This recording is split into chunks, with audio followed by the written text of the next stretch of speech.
이것이 복음이다. 보라, 영적 건국 전쟁이다. 마가복음 5장 25절 42절의 말씀입니다. 12해를 혈루증으로 앓아온 한 여자가 있어 소녀가 곧 일어나서 걸으니 나이가 12살이라 사람들이 곧 크게 놀라고 놀라거늘. 이렇게 되어 있습니다. 복음을 설명하죠. 이사야 53장 5절의 말씀에 보면 주님이 찔리신 것은 우리의 허물 때문이요 주님이 상하신 것은 우리의 죄악 때문이라. 주님이 징계를 받음으로 우리가 평화를 누리게 되었고 주님이 채찍에 맞음으로 우리가 나음을 얻게 되었습니다. 고린도후서 6장 2절 말씀 보라 지금이라. 은혜 받는 것도 구원받는 것도 늘 지금입니다. 예전에 신앙생활 잘했다? 이거 의미 별로 없습니다. 앞으로 신앙생활 잘할게요. 이것도 별로 의미 없습니다. 지금 은혜 받고 지금 구원을 받아야 합니다. 예수님은 성령으로 잉태하셨습니다. 6월절 어린 양 예수님이 이 땅에 구원하러 오셨는데 침례를 받으실 때 우리의 모든 죄가 그에게 넘어가고 그리고 광야에서 시험을 이기셨습니다. 3년 반 동안 아버지의 일을 충실히 하시다가 십자가에 못 박혀 돌아가시면서 우리의 죽음까지도 다 끝내셨습니다. 예수님은 구원자가 되시고 회복자가 되시고 치료자가 되십니다. 임마누엘 하신다 그랬습니다. 예수님 이름이 임마누엘이다 이렇게 되거든요. 임마누엘이라는 것은 우리와 늘 하나님이 함께 하신다는 말인데 성령으로 우리와 늘 함께 하시겠다 그런 약속의 말씀입니다. 사도행전 4장 12절 말씀 다른 이로서는 구원을 얻을 수 없나니 천하 사람 중에 구원을 받을 만한 다른 이름을 우리에게 주신 적이 없다라고 되어 있습니다. 갈라디아서 2장 20절 말씀 보면 내 믿음으로 살지 말고 예수 그리스도의 믿음으로 살아야 변함이 없다 이런 말씀입니다. 베드로전서 1장 9절 말씀이요 믿음의 결론이 영혼의 구원이다 라고 되어 있어요. 이렇게 말씀하신 거는 성경이 이렇게 쓰여진 것은요 굉장히 중요한 내용들입니다. 왜냐하면 영혼이라는 게 자기거든요. 자기가 영혼이기 때문에 그 영혼이 죽을 때까지의 삶을 자기가 사실은 책임을 져야 합니다. 그게요. 그래서 구원은 예수님이지만 그 구원을 받아들이는 건 자기잖아요. 구원은 예수님이고 그 예수님이라는 구원을 받아들이는 사람이 자기이기 때문에 자기가 받아들이냐 안 받아들이느냐에 따라서 이제 갈림길이 나오는 거죠. 그래서 그거를 받아들이는 것, 자기가 하는 거기 때문에 그게 뭐냐면 영혼이 받아들이는 거거든요. 그 영혼이 받아들이면 그러면 구원을 받았다. 영혼의 구원이 있다라고 하는 건데 영혼은 죽을 때까지 있어야 되는 거거든요. 자기가 이 땅에서. 이 땅에서 죽을 때까지의 그 삶에서 내가 영혼이 구원이 있느냐 이것은 자기가 결정을 해야 된다는 거죠. 그러니까 구원이라는 예수님은 하늘에서 이 땅에 내려올 때는 하나님이 결정하는 거예요. 예수님이 이 땅에 내려오는 것까지는 사람들이 못해요. 하나님이 결정하는 거죠. 그렇죠? 인간을 하나님이 만드셨고 선악과도 만들었고 선악과를 먹은 인간을 구원하셔야 되겠다는 약속도 하나님이 하셔야 되는 거고 그래서 우리가 원하든 원하지 않든 예수님은 내려오셔야 되는 거니까 예수님이 내려와서 구원을 위해서 십자가 못 박혀 돌아가시는 것도 주님이 하실 일이에요.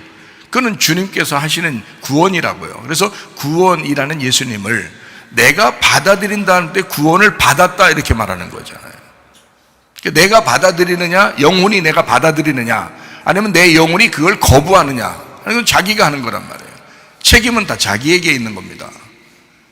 여러분 삶을 살면서 선택하는 거 하루에 내가 밥을 먹어야 되냐 말아야 되냐 몇 끼를 먹어야 되냐 내가 얼만큼 먹어야 되냐 내가 오늘 누구를 만나야 되냐 말아야 되냐 다 자기가 결정하는 거잖아요. 예수를 내가 믿어야 되느냐 안 믿어야 되느냐도 다 자기가 결정하는 거라고요. 그게 영혼이란 말입니다. 내 영혼이 살아가는 거잖아요. 죽을 때까지 내가 선택하며 살아가는 거라고요. 그것이 변함없어야 된다는 거예요. 그것이 내 믿음으로는 도저히 내가 변할 수 있으니까 주님의 믿음으로 내가 살아가야 되겠다라고 기도하는 거예요, 우리가. 그래서 기도하는 거예요. 영혼의 구원 때문에 그런 겁니다. 믿음의 결론, 영혼의 구원이다. 결국에는 영혼의 구원 받으면 천국 간다는 거죠. 영원히 산다는 거, 영생, 그걸 영생이라고 그러죠. 그래서 내가 믿느냐 안 믿느냐, 너희가 예수를 믿으면 멸망치 않고 영생을 얻게 하려 함이라 이렇게 되어 있거든요. 그러니까 확실히 믿는 것은 굉장히 중요합니다. 여러분이 영혼이 확실히 그 구원을 받아들이는 사람이 되는 것은 굉장히 중요한 일이다 하는 것입니다. 제가 복음을 계속 이렇게 설명하는 이유를 아시겠죠? 복음을 계속 이렇게 설명함으로써 여러분 머리에 완전히 인식이 돼야 되고요. 머리에 인식된 그 복음이 여러분 마음으로 받아들이는 것이 돼야 되거든요. 우리 교회에 있는 사람들 한 사람도 빠지면서 다 천국 가야 되니까, 구원 받아야 되니까 목사로서 그 사명을 가진 거란 말이에요. 그러니까 다른 교회하고 좀 다르죠. 뭔가 다 똑같은 기독교인데 다 같은데 반복해서 그 복음을 설명해 주는 데가 많지 않잖아요. 이제 제가 그걸 아니까 그걸 자꾸 하려고 하는 거예요. 왜 그러냐면 중요하니까.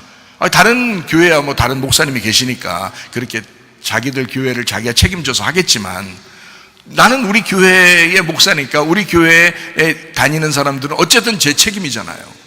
그러니까 이 사람들에게 복음을 계속 설명해 줘야 되는 것은 제가 필요한 그 사명, 그 의무, 제가 해야 할 책임이란 말이에요. 그래서 계속 반복해서 여러분에게 복음을 증거하는 것입니다. 이것을 머리에 아주 그냥 외울 정도로 인식하고, 그리고 이것이 마음속에 확 들어와야 돼요. 어릴 때부터 아이들을 왜 이렇게 엄마 하라고 그래, 아빠 하라고 그래, 왜 그래요? 그 세뇌거든, 세뇌. 그 세뇌시키는 겁니다. 태어나는 애가 뭘 알겠어요? 이게 진짜 엄마인지 이게 진짜 아빠인지 어떻게 알아요? 근데 내가 네 엄마야 라고 계속 세뇌시키죠. 내가 네 아빠야 계속 세뇌시키죠. 몇만 번을 들을 때 이 아이가 아빠, 엄마 이런단 말이에요. 이게 세뇌거든요. 근데 이런 세뇌는 굉장히 좋은 세뇌잖아요. 근데 우리 주님께서는 우리를 구원하셨다고 성경에 기록해놨어요. 그 성경에 기록된 것을 계속 반복하는 겁니다. 그래서 이 속에 집어넣는 거예요. 마치 어린아이에게 엄마 하라고 그래, 아빠 하라고 그래, 자꾸 엄마야, 내가 아빠야 라고 계속 얘기하는 것처럼, 그 아이에게 인식을 시켜주는 것처럼, 설교자가 뭐 하는 사람이에요? 설교하는 사명을 가진 사람이 뭐 하는 사람이에요? 그 복음을 계속해서 집어넣어줘야 되는 거예요. 그거를 계속 반복해서 얘기해 주는 거예요. 왜? 영혼의 구원이니까. 당신의 영혼의 구원이니까. 내 영혼의 구원만 중요하다면 나는 혼자 알았어요. 저는 알았어요. 주님 만났어요. 그래서 저는 됐어요. 이제 알았다고요. 이제 알겠다고요. 그러니까 여러분의 영혼의 구원이니까 여러분의 영혼의 구원을 받기 위해서 이걸 계속해서 인식을 시켜주는 거예요. 그게 설교자라고, 그게 사명자고, 내 책임이라고요. 네. 목숨 걸고 가는 겁니다. 이것도 목숨 걸고 복음을 증거하는 거예요. 참 감사하죠. 누가복음 12장 20절 말씀이요, 어리석은 사람은 영혼의 구원에 관심이 없다. 어리석은 사람. 베드로전서 2장 25절 말씀이요, 영혼의 목자와 감독 되신 예수님에게 우리가 돌아왔다. 베드로전서 4장 10절 말씀, 선한 청지기같이 서로 봉사하라. 네 거 아니니까, 네 거 아니니까, 네 영도, 네 몸도, 네 생명도, 시간도 다 네 거 아니야. 네 자녀도 네 거 아니야. 다 주님 것이야. 주님, 내 가정을 책임져 주십시오. 저에게 맡겨주신 이 가정을 책임져 주십시오. 하나님, 내 영혼을 하나님 책임져 주십시오. 내 시간, 내 물질, 내 생명까지도 주님 나를 책임져 주십시오. 하나님이요, 주인이기 때문에 여러분 책임지십니다. 그렇게 기도하면요. 기도하라는 거예요. 기도하라는 거. 기도는 누가 해요? 자기가 해야지 어떻게 해요? 내가 대신 기도해줘요? 기도 제가 아픈 사람들을 위해서 기도하죠, 저도. 근데 자기가 본인들이 기도하셔야지. 본인들이 기도하라고요. 자기 영혼을 위해서. 중요한 것입니다. 잠언 3장 7절 말씀, 스스로 지혜롭게 여기지 마라. 하나님을 경외하며 악을 떠날지어다 라고 되어 있습니다. 고린도전서 10장 12절 말씀, 손줄로 생각하는 자는 넘어질까 조심해라. 앞으로 한 걸음이라도 전진해 나가야 된다. 그런 말씀입니다. 성경은 어떻게 되어 있다고요? 머리, 목, 몸, 다리로 이루어졌다. 머리는 하나님의 비밀, 그리스도입니다. 우리의 머리 되시죠? 하나님의 비밀인 그리스도를 우리가 믿고 구원받은 사람, 구원받은 걸 머리 이제 구원받았다 그래요. 그 다음에 목이라는 침례나 세례를 통해서 이제 우리가 그리스도의 몸된 교회로 들어와야 되겠다 할 때, 그 그리스도의 비밀인 교회, 예수님이 죽으셔야지만이 또 부활하셔야지만이 나타나는 교회. 그래서 예수님은 마태복음 16장에 내가 내 교회를 세우겠다 그러잖아요. 예수님이 죽으시고 부활하셔야 교회가 세워지니까 그런 거예요. 그래서 이 교회를 뭐라고 그러냐면 그리스도의 비밀이다 이렇게 말하는 거예요. 그리스도의 비밀이다. 그리스도가 나타난 그 감춰졌던 것이 나타난 것이 바로 교회예요. 그 교회로 들어오고 그리스도의 몸 된 교회로 하나 되는 거, 이 공동체 하나 되는, 서로 사랑하는 거, 이게 중요해서 두 다리로 움직이는 겁니다. 전도와 제자 훈련, 말씀과 기도로, 예배와 선교로, 율법과 복음으로, 이렇게 두 다리로 움직이는 거예요. 그게 성경책이에요. 그게 성경책. 감사하죠. 인간 창조의 목적이 예배입니다. 창세기 2장 5절, 예배 드리게 하려고, 농사 짓게 하려고 인간을 만들어야 되겠다. 2장 7절 말씀, 인간을 만들고 그 구에 생기를 불어넣어 줬습니다. 창세기 2장 8절 말씀이 에덴의 동산을 창설하셨다. 에덴의 동산을, 에덴이라는 건 기쁨, 즐거움이고요, 동산이라는 건 울타리라고 했죠. 그러니까 여러분 마음의 양심이 울타리예요. 그게 에덴 동산이라고요. 여러분의 가정이 에덴 동산이에요. 동산 울타리잖아요. 가정을 떠나지 마라, 이런 말이죠. 그 다음에 교회가 여러분의 울타리예요.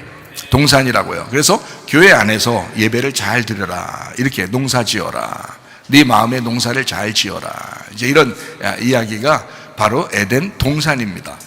그래서 동산은 세 가지로 특별히 우리가 말하죠. 내 양심의 마음, 그리고 우리의 가정, 우리의 교회, 한 가지 더 추가하자면 우리나라, 이것도 울타리입니다. 그래서 우리나라의 법을 잘 지키려고 하죠. 여러분이 그렇잖아요. 의무적으로 법을 잘 지키려고 하잖아요. 교회의 법도 있습니다. 교회의 규율도 있어요. 그럼 교회의 규율을 잘 지켜야 하죠. 가정의 법도가 있습니다. 가정의 규율이 있어요. 그걸 잘 지키려고 하죠. 우리 양심의 법이 있습니다. 그 양심의 법을 또 잘 지키려고 하죠. 이것이 에덴 동산이라고요. 에덴의 동산을 만들고 우리에게 예배 드려야 된다라고 말씀하는 거예요. 인간의 삶의 예배, 그것이 중요하다라고 하는 것을 이야기하는 것입니다. 요한복음 4장 23절 24절 말씀, 예배하는 사람은 영과 진리로 예배해야 된다. 하나님은 이렇게 예배하는 자를 찾으시는데 하나님은 영이시기 때문이다. 영과 진리로 예배해야 된다.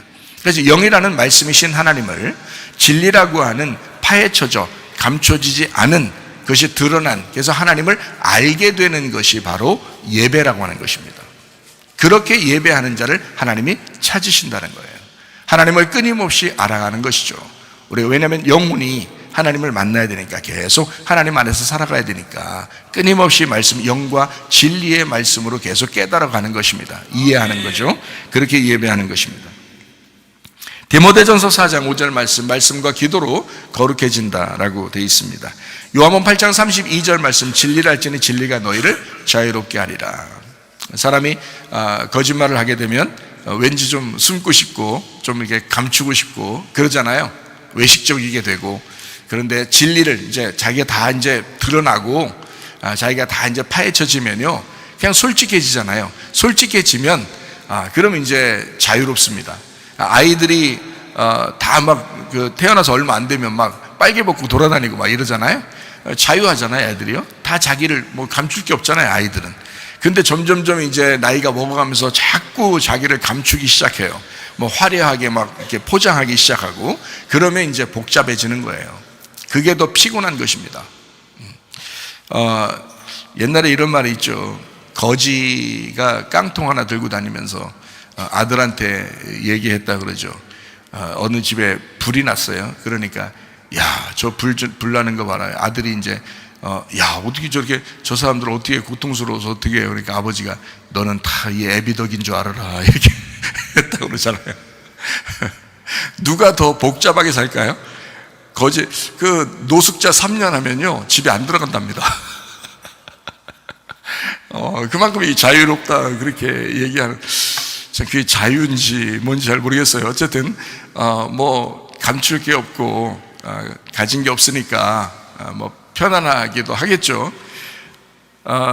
그 서울에 아니면 뭐, 좀 큰 도시에 가면 큰 집들이 있고 부자들이 있어요. 그런 사람들 집을 이렇게 구경하면요, 다 뭐예요? 이렇게 그 비상 그 소리 나는 거 있잖아요. 예? 그런 거 다 설치해 놓죠, 그죠? 뭐 누가 침범하면 다 CCTV도 다 설치해 놨어요. 아주 곳곳에 구석구석마다 다 해놨어요. 옛날 같으면요, 그 담벼락이 크게 해놨어요. 크게. 그래가지고 담 위에다가요, 막 삐쭉삐쭉한 그 창살 있잖아요. 창살 다 했어요. 어두울 때 도둑이 이렇게 딱 담을 넘을 때 딱 하면 이렇게 해놓으려고 한 거예요. 그리고 그 유리 같은 것도 유리를 깨가지고 유리를 갖다 막 다 이렇게 담에다가 해놨어요. 왜냐하면 이거 하게 하려고요. 요즘은 뭐 다 CCTV로 막 다 했죠. 그리고 담 높이 있는 그런 창살 아니면 유리로 해놓은 그 집들은요, 대부분 진돗개나 세파트 그런 개를 2마리 이상씩을 다 막 풀어놓고 삽니다. 자, 왜 그럴까요? 가진 게 너무 많은 거예요. 잃어버릴 게 너무 많은 거예요. 피곤한 거야. 그 사람들은 막 행복할까요? 그렇지 않아요. 여러분, 먹는 것과 입는 것이 있으면 족한 줄로 알라고 성경에서는 말하고 있습니다. 그만큼 많이 가진 자라고 해서 행복한 거 아니고요, 없다고 해서 불행한 거 아닙니다. 네. 무슨 말인지 아시겠어요? 자기를 다 드러낼수록 자유한 겁니다. 자기를 다 드러낼수록, 자기가 다 까발려질수록, 자기가 다 벗겨질수록 자유한 거거든요.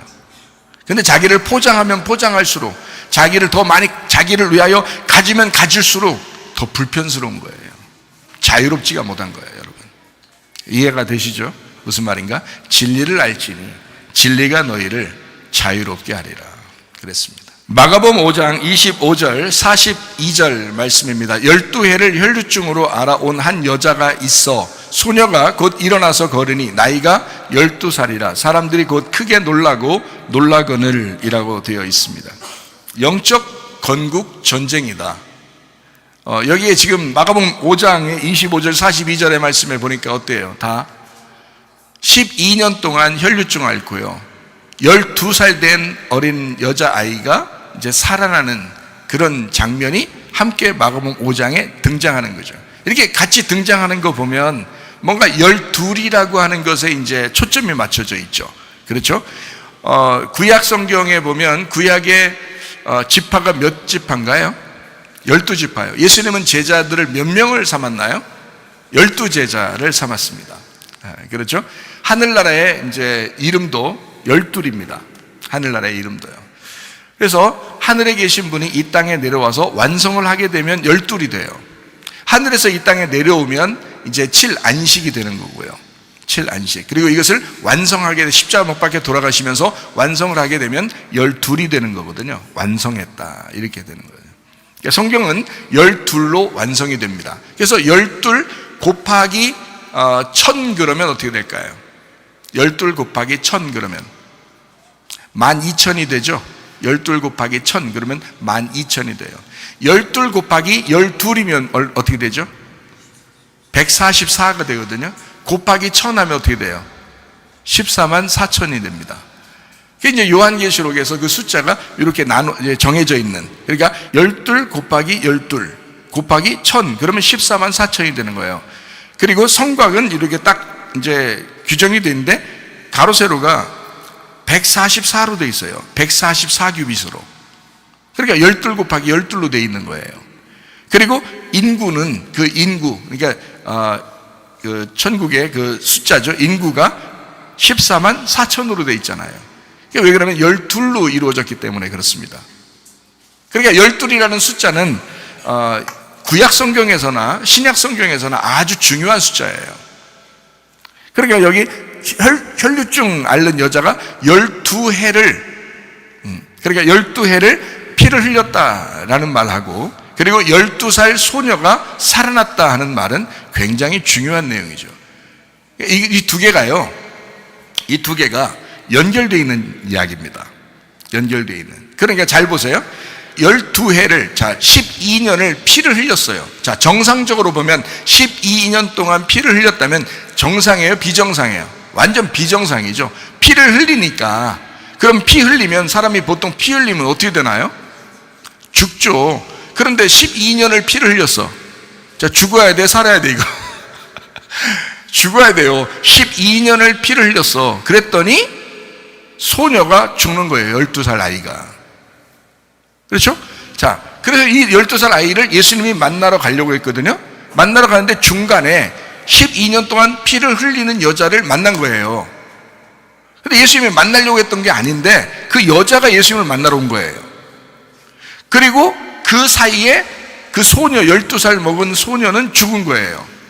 예수님이 이제 가가지고 이 여자아이가 죽은 게 아니라 살아날 거다. 그러면서 예수님이 달리다굼 그러죠. 소녀야 일어나라. 그러니까 살아나는 거예요. 그리고 이 소녀에게 먹을 걸 갖다 줘라 이렇게 얘기해요. 그러니까 이게 다 연결되어 있는 얘기예요. 무슨 말이냐면 12해를 12년을 피 흘리는 여자가 죽었는데, 소녀가 이제 죽었잖아요. 죽었는데 이 여자아이를 살렸어요. 살리고 그 다음에 먹을 걸 주는 거예요. 그러면 이제 계속해서 피 흘리는 여자가 이제 딱 죽었어요. 다 끝났습니다. 그리고 이게 이제 부활했어요. 살아났어요. 그리고 먹을 걸 갖다 줘요. 자, 영혼이 살게 되겠죠? 먹을 걸 갖다 주면, 그죠? 이거예요. 그러니까 12년 동안 피 흘린 거하고 그 여자아이가 죽고 부활한 거하고는 같은 내용이란 말이죠. 요게요.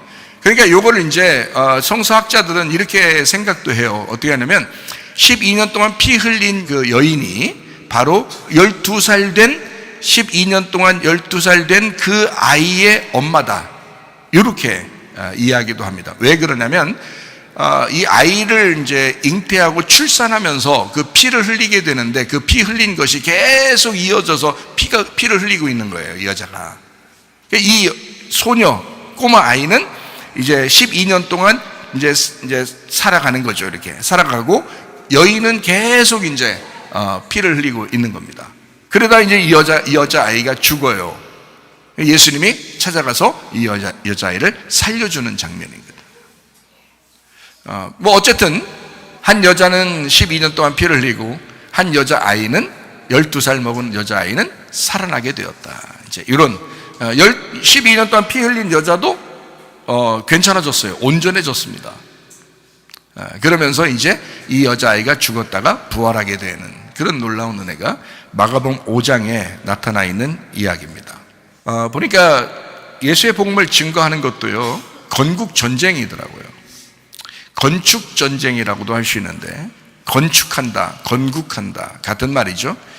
영적 건축하는, 영적 건국하는 전쟁이더라는 거예요. 복음을 증거하려고 하다 보면 요즘에 그 복음을 싫어하고 미워하는 사람들이 굉장히 많습니다. 그렇죠? 근데 예수의 그 복음은 반드시 우리를 죽이기도 하고 반드시 우리를 부활시키는데, 반드시 죽은 사람은 반드시 부활하게 된다. 이것이 복음입니다. 그러니까 성경의 복음이라는 건 간단해요. 죽고자 하는 자는 살아나게 된다라는 것이, 그게 이제 복음이에요. 그럼 율법은 뭐냐면 살고자 하는 자는 죽인다, 반드시 죽인다 하는 것이 율법입니다. 살고자 하려고 했더니 그를 반드시 죽인다 하는 것이 율법이에요. 죽고자 하려고 하는 사람은 반드시 내가 살리리라 하는 것이 복음이 되는 거고요. 그래서 성경은 죽고자 하는 자는 살게 되고 살고자 하는 자는 죽게 된다. 그래서 이거를 율법과 복음이라고 하는 겁니다. 우리의 마음속에 율법과 복음이 정확하게 말씀이 깨달아져야 우리 마음 안에 양심이 건축됩니다. 우리의 가정도 마찬가지고 우리의 교회도 마찬가지고 나라와 민족도 마찬가지입니다. 그냥 좋은 게 좋은 거야 하면서 그냥 두리뭉실 이렇게 지나가서는 안 되는 거예요. 율법적으로 심판을 할 것은 심판을 하고, 그리고 복음으로 살려야 될 것은 부활시키는 것, 이래야 나라도 사는 것이고 교회도 사는 것이고 여러분의 가정도 사는 것이고 우리의 마음의 양심도 살아가는 것입니다. 이래야 영적 건국, 영적 건축 전쟁이 되는 거죠. 이 전쟁이 끝나면 안식하게 되는 겁니다. 성경의 가르침이에요. 자, 우리 이제 마가복음 5장 25절 한번 볼까요?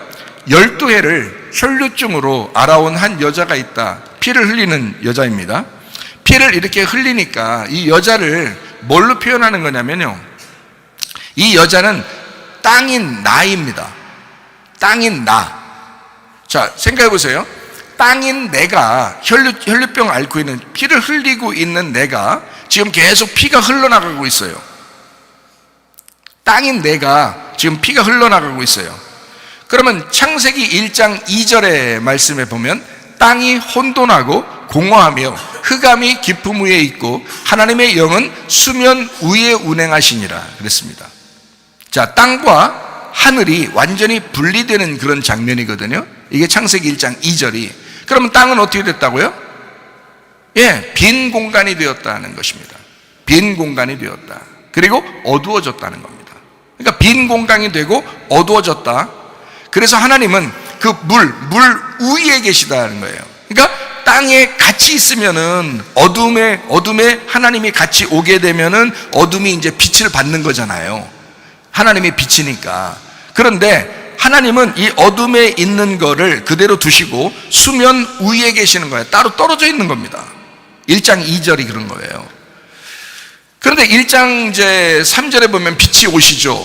빛이 이제 이 땅에, 이 어두운 땅에 빛이 오신다고요. 하나님이 빛이 있으라 그러는 거거든요. 그 땅에 오는 거거든요. 빛이 오라. 그 빛이 예수님의 요한복음 1장에 보면 빛이 예수님인데 말씀이신 빛이 이 땅에 내려오는 거거든요. 어두운 땅에. 그러니까 어둠이라는 이 빈 공간에 빛이라고 하는 것이 오면 뭐가 채워진 거예요? 빛이 채워진 거죠. 어둠이라는 공간에 빛이 왔으니까 빛이 채워졌죠. 그렇죠? 만약 빛이 안 왔으면 안 오면 어떻게 될까요? 이 땅이 그냥 빈 공간이 돼 있는 거예요. 비어 있는 거예요. 어두운 상태로 그냥 비어 있는 거란 말이죠. 근데 여기에 빛이 오게 되면 이 어두운 공간에 빛이 채워진다는 거죠. 자, 여기까지 이제 이해가 되시죠? 무슨 말인가? 자, 이렇게 되는데 12년 동안 마가복음 5장 25절에 보니까 12년 동안 혈류병을 앓고 있는 피를 흘리는 여자가 있었다. 자, 자기라는 땅에 피가 계속 흘러나가요. 그럼 이 여자는 지금 속이 어떻게 되고 있는 중이에요? 비어 있는 중이잖아요. 비고 있는 중이잖아요. 지금 계속 비어가고 있는 거야. 그러니까 어떻게 돼요? 이게 지금 어둠이에요? 빛이에요? 어둠이라고요. 점점점 빈 공간이 되어가고 있는 거야. 피가 계속 흘러나가니까 그 빈 공간이 되는 거죠. 자, 이해가 되시죠? 네. 그러니까 이 빈 공간에 뭐가 채워지긴 채워져야 되겠죠. 그래서 빛이 들어오셔야 된다고. 예수님이 들어오셔야 된다고. 이 빈 공간에는 예수님이 들어오셔야 된다고요. 자기는 지금 피를 흘리고 있을 뿐이고 예수님은 이 여인에게 자기가 빛이 돼서 그 안에 들어가야 할 필요가 있는 거고요. 그러니까 비어있는 공간이 돼야 빛이 들어오잖아요. 마찬가지란 말이죠. 자, 마가복음 5장 41절 말씀 한번 보겠습니다. 그 아이의 손을 잡고 이르시되 달리다굼 하시니 번역하면 그건 내가 네게 말하노니 소녀야 일어나라 하심이라 이렇게 되어 있거든요. 달리다굼이라고 했으니까 소녀야 일어나라. 자, 어떻게 되어 있기 때문에 일어나라는 거예요? 죽어 있으니까 일어나라는 겁니다. 자, 누워 있으니까 일어나라는 거예요. 자, 피를 계속 흘리고 빠져나가면 어떻게 돼? 사람이 제대로 서 있기는 하겠어요? 네? 자빠진다고, 쓰러진다고요. 피가 계속 흘러나가니까, 피가 부족하니까 자기는 어둠이 됐어요. 빈 공간이 됐다고. 그러니까 자기는 넘어질 수밖에 없어요. 자기는 쓰러질 수밖에 없어요. 자기는 어둠이에요. 자기는 죽었다고요. 이 죽은 여인에게, 그 소녀에게 예수님이 손을 잡고 말씀하십니다. 달리다굼. 자, 소녀야, 내가 네게 말하노니, 내가 너에게 말씀을 증거하는데 내가 말하니까 너는 일어나야 된다. 이 말입니다. 다시 말하면 태초에 하나님이 인간을 만드셨는데요. 그 인간이 창세기 1장 1절에 하나님이 하늘과 땅을 만드셨어요. 하늘과 땅을 동시에 만들었단 말이에요.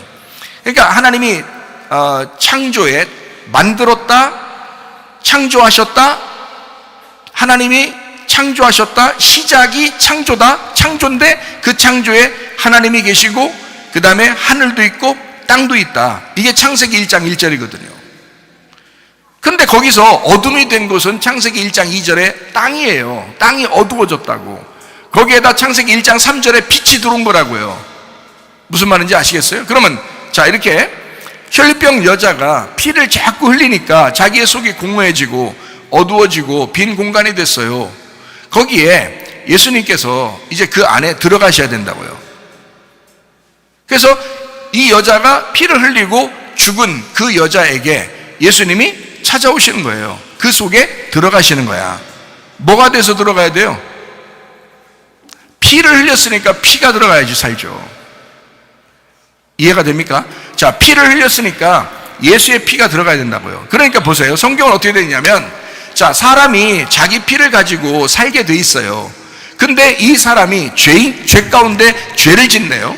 그리고 이 자신이 죄를 지니까 이 자기가 살아있는 피가, 아, 내가 사는 피가 이게 이걸로 사는 게 아니었구나라는 걸 깨닫기 시작하는 거예요. 이 피가 흘러나가면서 깨닫기 시작하는 거예요. 그리고 내가 사는 것은 내 피로 사는 게 아니라 예수의 피가 들어와야 사는구나 라고 하는 것을 깨닫기 시작하는 거예요. 그리고 실제로 그 여자가 옷자락을 만지면서 예수의 피가 그 속에 흘러 들어갈 때 그 여자가 살아나기 시작한다는 거죠.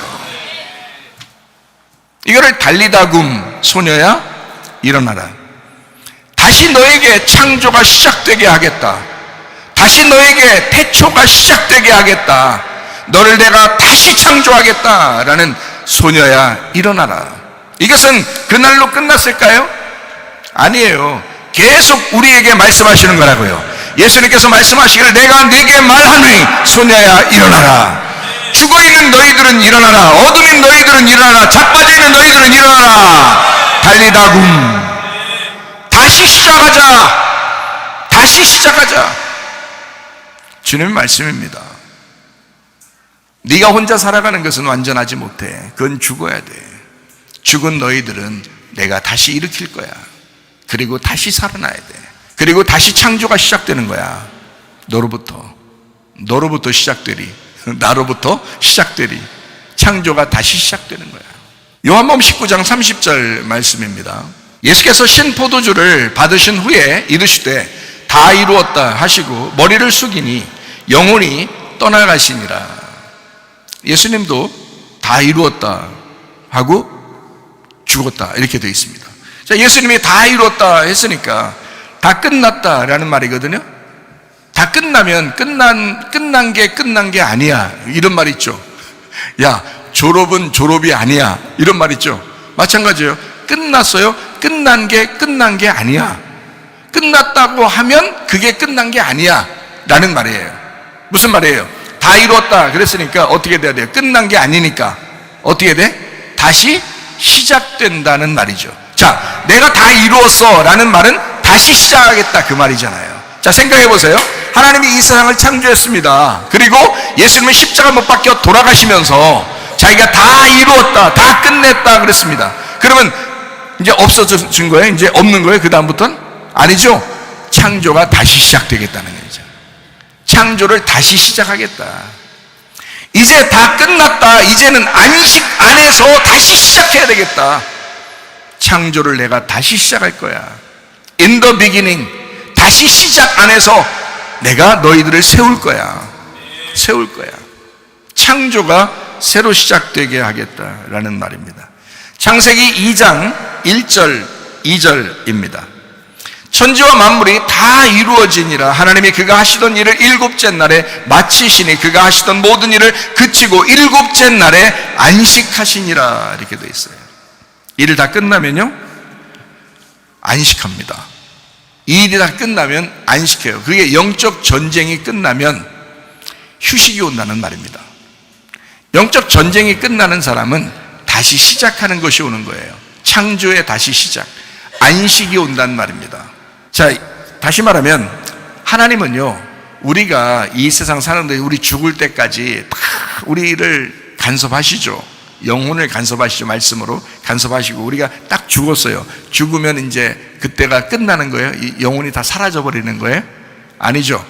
영생하게 되겠죠. 그러면 이 나의 죽음이 영생해야 되니까 죽으면 죽는 것이 끝난 게 아니라 하늘에서 이것이 다시 시작돼야 되겠죠. 다시 시작이에요. 근데 그냥 시작하는 게 아니라 이 땅에 있는 땅의 운명이 끝나고요 하늘의 운명으로 다시 시작하는 거죠. 그럼 이것이 하늘에서만 이루어질까 아니면 땅에서도 이루어져야 될까? 하늘에서 이루어진 것이 하나님의 뜻이 이 땅에서도 이루어져야 돼. 그러니까 이 땅에서 어디서 이루어져야 돼요? 이 땅이니까 땅에서 어디서 이루어져야 돼요? 예, 교회에서 이루어져야 돼요. 그럼 여러분 가정은 어떻게 해요? 여러분 가정에서도 이루어져야 돼요. 여러분 마음은 어떻게 해요? 여러분 마음 안에서도 이루어져야 돼요. 예, 우리 나라와 민족은 어떻게 해요? 나라와 민족 안에서도 이루어져야 돼요. 그게 이제 믿는 사람들 마음 안에서 이루어지기 시작하는 거죠. 그게 다시 시작이란 말이에요. 자, 여러분 속에 영적 전쟁을 하고 있습니다. 좌우로 나누어서 전쟁하고 여당, 야당으로 전쟁하고 여러분 마음 안에서 이루어진다 이 말이에요. 뭐 정치색을 띄어서 그런 게 아니라 우리 마음 안에 여당, 야당이 있고 우리 마음 안에 좌파, 우파가 있고 그렇단 말이에요. 그러니까 이렇게 색깔을 가지고 우리가 살아가고 있는데 어느 날 주님 안에서 싹 백색이 됐어요. 색깔이 사라졌어. 주님 안에서 우리는 다 한 민족이야. 또 우리는 다 서로 주님을 사랑하는 하나님의 사람들이야. 또 우리는 주님 한 분 모시고 우리가 살아가는 사람들이야. 이게 이제 속에서 어떻게 색깔 이런 논쟁들이 사라지게 되겠죠. 영적 전쟁이 사라지는 거예요. 그러면 이 속에서 안식을 누리게 되겠죠. 그러면 우리 마음 안에서 안식이 되면 예배가 되는 거고요. 우리의 가정 안에서 안식이 되면 예배가 되는 거죠. 교회 안에서도 예배가 되는 거죠. 나라와 민족 안에서도 예배가 되는 것입니다. 그게 다시 말하면 하나님은 한 분이시고 우리의 속에서 색깔을 빼내고 색깔이 없는 사람을 만들어 놓는다는 거죠. 하나님의 색깔 안에서 살게 한다는 거예요. 투명한 색깔이거든요. 하나님의 색깔은 투명한 색깔이에요. 색깔이 없다 이 말이에요. 하나님의 말씀도 그런 거예요. 그걸 생명의 나무라고 그렇게 말하는 거예요. 색깔 있게 해서 너는 저 색깔이야 나는 이 색깔이야 하면서 서로 싸우게 하는 것이 선악과 나무고요. 그게 선악으로 나누어지는 거예요. 그래서 보면요, 다 자기가 잘냈대. 다 자기가 잘났대요. 저쪽은 잘못됐다는 거야. 다 자기가 잘냈다는 거예요. 자, 이게 뭐냐면 색깔 논쟁이에요. 선악이라고요. 선과 악으로 나누는 거라고요. 근데 여러분과 저는 선악과의 나무를 먹으려고 하는 게 아니라 교회 나오는 것은 생명의 나무의 열매를 먹으려고 하는 거잖아요. 그러니까 저쪽이나 나나 우리가 되자는 거예요. 너도 내가 돼야 되고 나도 내가 돼야 된다. 서로 우리가 되자. 같이 우리가 되자. 하나님을 모신 우리가 되자. 그래서 우리가 형성되면 전쟁이 끝난 거죠. 그러면 이제 안식하게 되잖아요. 너와 내가 아니라 우리가, 너와 내가 하나 되어 우리가 되는 거죠. 그러면 노래도 있잖아요. 이런 노래도 너와 내가 하나 되어 우리 이렇게 되잖아요. 그 우리가 되면 전쟁이 끝난 거예요. 그럼 안식하게 된다는 거죠. 안식. 자, 무슨 말인지 아시겠죠? 그러니까 안식이 내 마음 안에 안식이 이루어져야 된다는 거고요. 여러분 가정 안에, 또 우리 교회 안에, 또 우리 나라와 민족 안에 안식이 이루어져야 된다는 거예요. 그걸 위하여 하나님의 말씀을 증거하는 거고 하나님만이 우리의 주인이 되신다라고 주장하는 것이 바로 교회예요. 교회라고 하는 것은, 자, 너의 피가 흘러나갈 거다. 그러면 너는 죽어 어차피. 그러면 소녀야 죽었을 거야. 그러면 죽어 나자빠지면 그때 주님이 오실 거야. 자, 내 피가 다 사라져. 내 피가 사라지면 죽는 거죠. 그러면 죽으면 주님이 오셔서 이제는 나의 피로 살래? 나의 생명으로 한번 살아볼래? 하나님의 말씀으로 한번 살아볼래? 그러는 거죠. 소녀야 일어나라. 달리다굼. 내가 너와 함께 하겠다. 너의 그 어두움 가운데 있는 너의 죽음, 그 빈 공간과 같은, 네 색깔이 다 빠져나가서 이제 아무것도 없는 네 빈 공간과 같은 네 곳에 나를 집어넣고 싶다. 내 생명을 집어넣고 싶다. 내 피를 그 안에 수혈하고 싶다. 여러분과 저는 그래서 교회 안에 오는 사람들은요, 내 피로 살려고 하는 사람들이 아니에요. 정확하게 아셔야 합니다. 교회에 오신 분들은요, 예수 피로 살려고 하는 사람들입니다. 그게 하늘의 운명이라고요. 왜 땅의 운명을 가지고 왜 자기가 고민하냐고요. 땅의 운명 가지고 자기가 고민하는 그 자체가 전쟁이라고. 지금 안식이 안 온 거예요. 십자가에 매달려 죽어야 합니다. 예수 그리스도가 그것 때문에 죽으신 거 아니에요. 너의 땅의 운명을 끝내려고 예수님이 죽으신 거잖아요. 우리 보고 하늘의 운명으로 살자고요. 예수의 피로 살자고, 예수 생명으로 살자고, 예수 말씀으로 살자고 우리를 인도하신 거 아니겠습니까? 생각해 보셔요. 근데 왜 우리는 우리의 운명 따라 그렇게 고민하며 살고 있느냐 이거예요. 이 세상에서 참 희한하죠.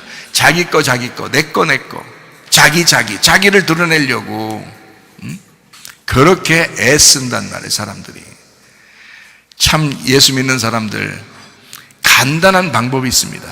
예수만 위하여 살고 예수가 우리 속에 들어와서 예수 피로 살게 되면, 그러면 예수가 드러나게 돼 있어요. 교회가 드러나게 돼 있어요.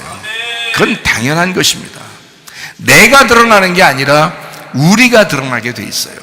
그러면 서로 하나가 됩니다.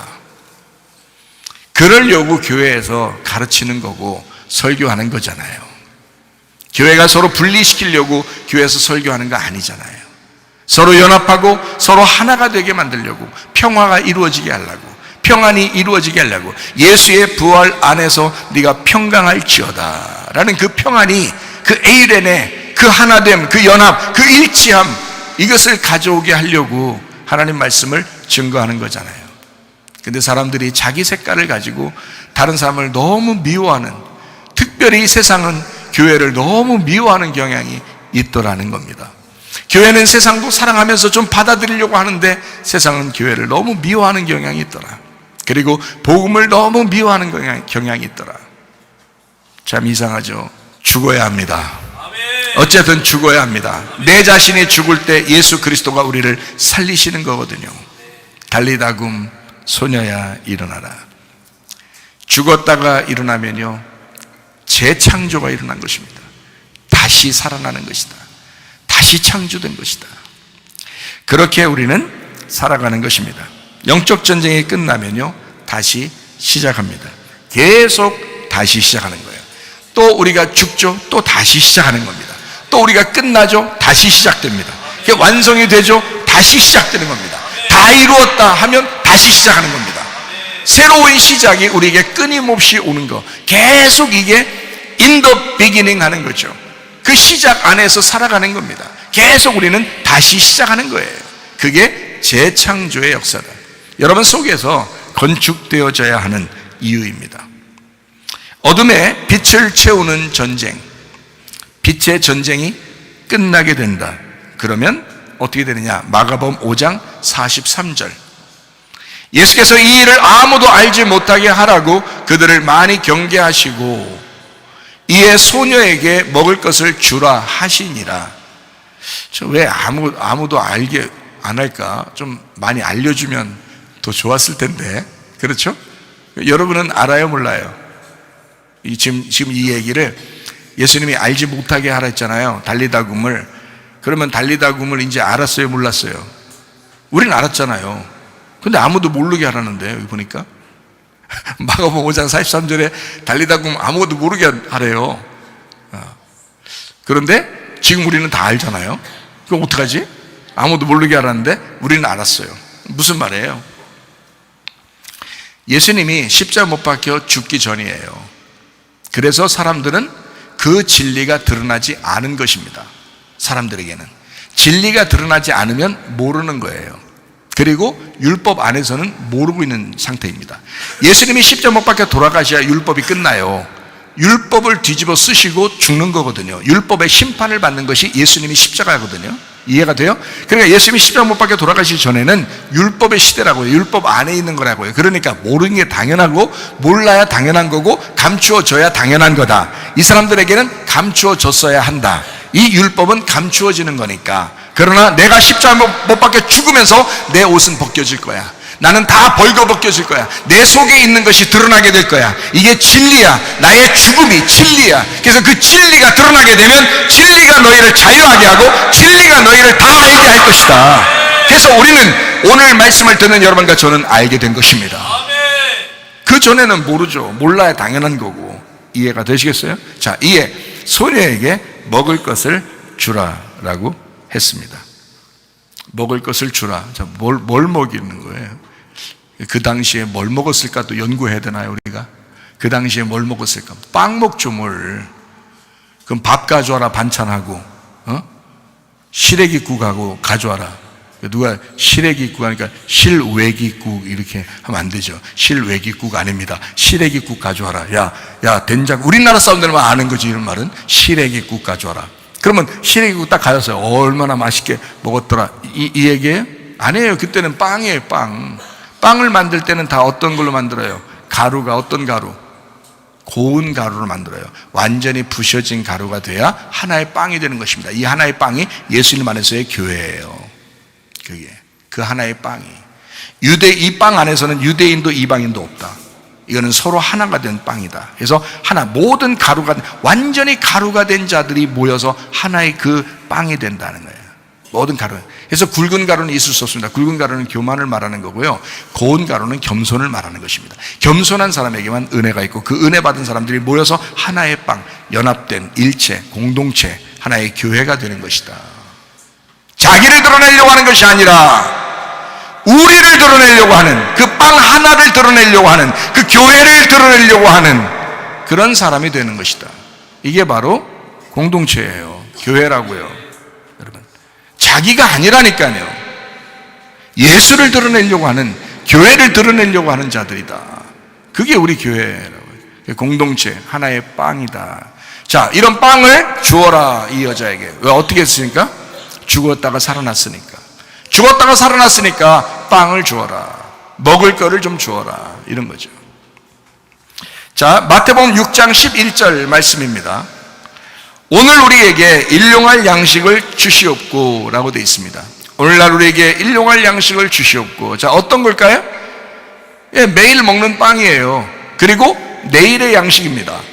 내일의 양식. 그러니까 오늘 우리에게 주신 것은 어제 우리가 살았고 또 오늘 살고 있잖아요. 그래서 우리는 내일의 빵이 있어야 계속 살아가는 거예요. 그러니까 영원한 삶은 오늘 우리가 먹는 것, 지금 우리는 살고 있지만 또 내일의 빵이 필요하다고요.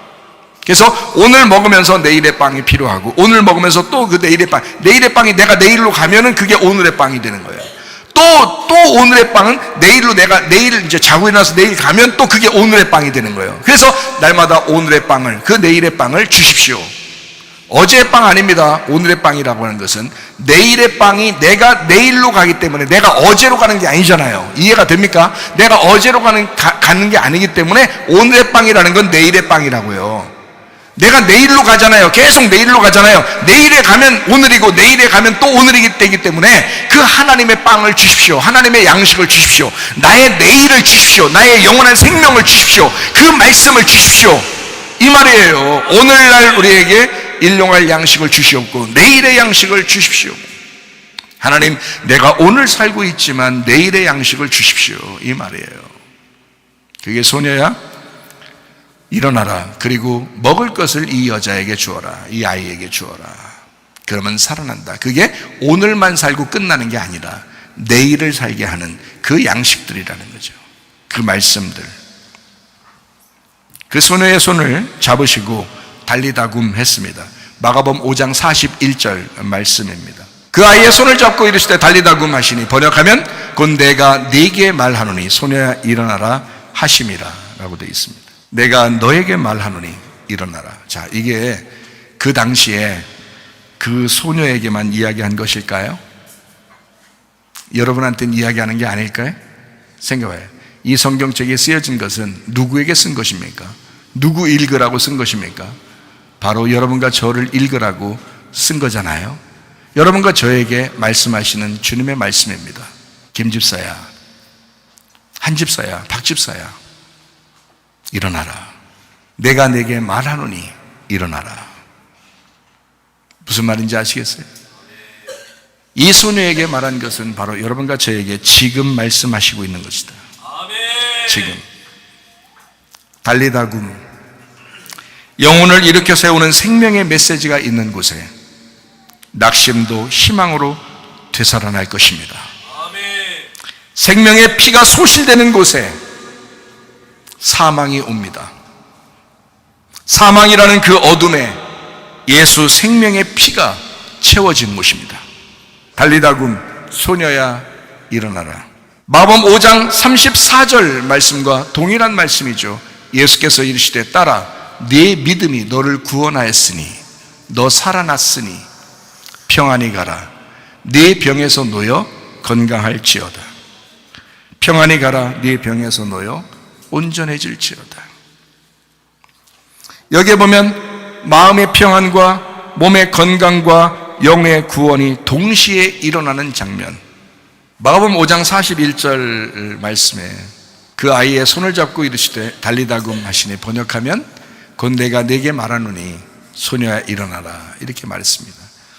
똑같은 말이 마가복음 5장 34절 말씀에 있죠.